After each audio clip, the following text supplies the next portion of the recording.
you. Empress McMurray, I'm sure everyone has heard of Empress already if they haven't had the pleasure to know her personally. In the police reports. And she's going to tell us about John Buscemi. Well, first of all, let me assure you, John Buscemi is not buried here. He's buried in Gary, Indiana. So I thought what you'd like to do is see a photograph of him, and I've marked another one.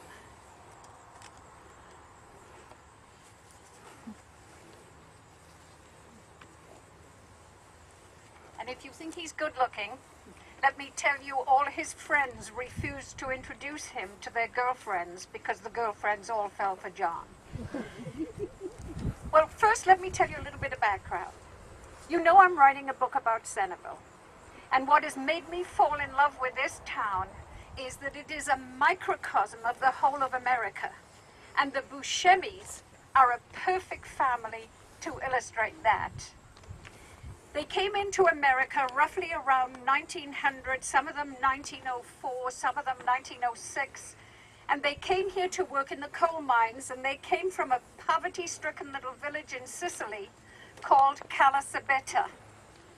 When they arrived in Centerville, they started working in the coal mines. There were 6 brothers. Some of them are buried here, some of them have been moved, and you'll notice that some of them have that porcelain picture of the person in the grave, and that, of course, was an Italian-Sicilian custom to do that.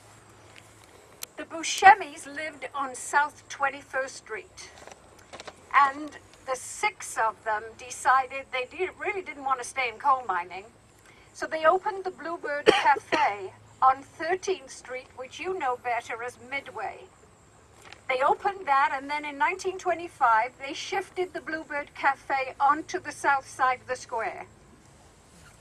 Now, one of the brothers never left the coal mines.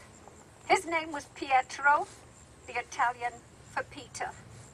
He worked at the Block Coal Company, and he and his wife, Angelina, that were living on South 21st Street, produced 9 children, 6 boys, 3 girls, and one of them, number 7, was John A. Buscemi.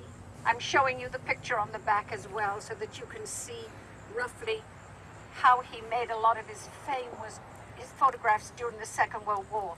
He had the nickname One Shot. I'll tell you about that in just a moment and explain it. It's nothing to do with guns, by the way. So the Buscemis then lived here in Centerville. John was born June the 19th, 1921. He went through the school system until the Depression started gripping a hold here, and Pietro moved him and his mother and all their children to Gary, Indiana, to work in the steel mills. Even John went to work in the steel mills, and his sister later said it was something about the heat from those mills that made him decide he wanted to be a photographer. He saved all his money. He was now just a young teenager. He saved all his money and he bought a Univex small camera. And with that, he took lots and lots of photographs. And by the way, he came continuously back here to Centerville. He would stay months with the families of the Buscemis that were all over the town.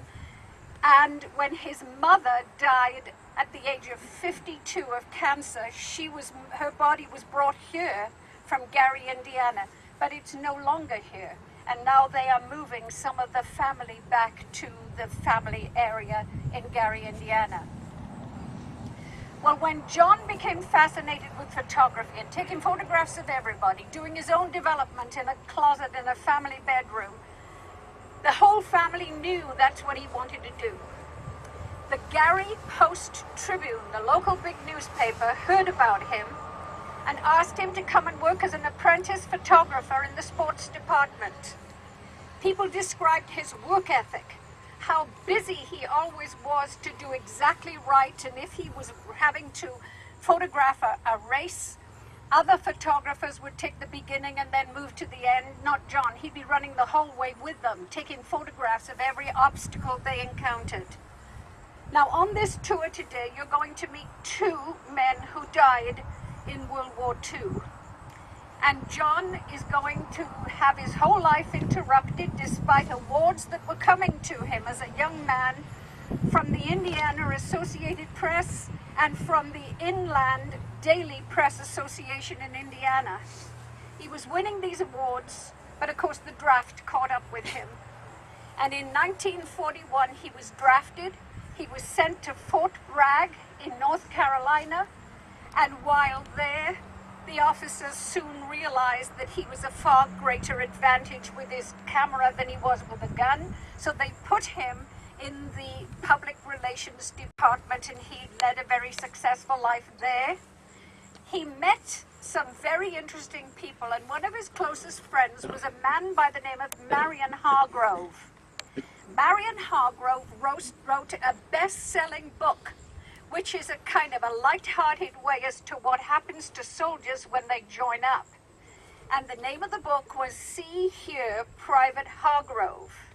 It became also a famous movie. And in both the book and the movie, Marion Hargrove talked about John Buscemi, and people started asking questions about him. He described his wonderful personality. The other veteran who's going to die in the Second World War, you're going to meet him as well. And he is also described as a wonderful personality with a terrific future these two men had. Well, John Buscemi, with Marion Hargrove, hears about a new magazine that is being opened for all the soldiers, and it's called Yank. I've got a copy of the Yank there, but this isn't long enough for me to get there, so I pick it up as you're walking away. Yank magazine was really the Second World War magazine for the average soldier. John's photograph, not John's photograph, a photograph that John himself had taken appeared on the very first issue on the cover. And he continuously had these photographs in Yank magazine. In 1943, he was sent to Hawaii to promote Yank magazine amongst the troops in the Pacific War. He traveled to Fiji, to New Caledonia, to Australia, but he wanted to take combat photographs. At first they held him back from it, and finally they said he could take photographs of combat. He had new cameras, he had a Rolleiflex, he had a Bell Howell, he had a rapid speed graphic camera, and with these he started following the 7th Infantry. The 7th Infantry were going into all those little islands, almost like atolls in the Pacific, in the Marshall Islands, in the Gilbert Islands, in the Solomon Islands. And it's on one of those, on the little island called Ewit, and I hope I'm pronouncing it properly, Ewit, E-W-I-T-I-W-O-K. Probably I'd better stick to the spelling rather than the pronunciation. The other photographers were photographing the 7th Infantry coming in and fighting the Japanese, and they were under constant fire. But John was so desperate for the good shot that he was really endangering himself, and the other photographers knew it. They would stay back when things got very heated. Not John, he was going to go right in there. Suddenly, one of them heard him cry, "Where's my camera?" And when the medics and the different soldiers, his friends, got to him, they found that he had been shot by the Japanese, and they found blood pouring from his temple, from his cheek, from his neck, and his left leg. The medics said they tried to staunch the flow of the blood, but everything they put over it immediately became soaked with blood until they put their fingers on it to try and stop. They got him on board a ship, and the name of the ship was the USS Neville. The medics on the Neville were about to administer him ether to try and do some work and a surgery, and John's last words before he went under anesthetic were, "Get these photographs back to the office." He died while he was undergoing surgery under the influence of the anesthetic. In 1947, October 1947, ships were coming into San Francisco.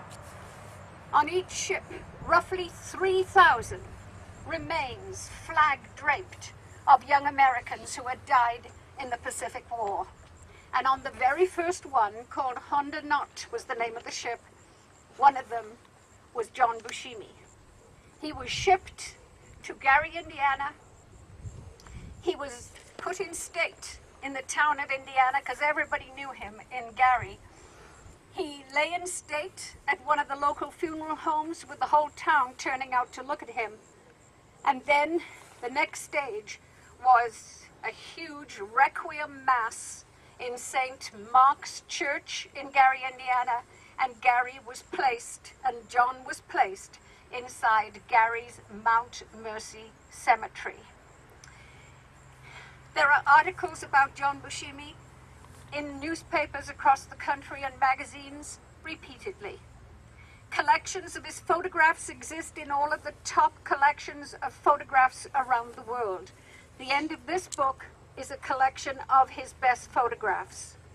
But perhaps the best collection and the best respect to pay to John is the collection at the Library of Congress in Washington, D.C. Thank you.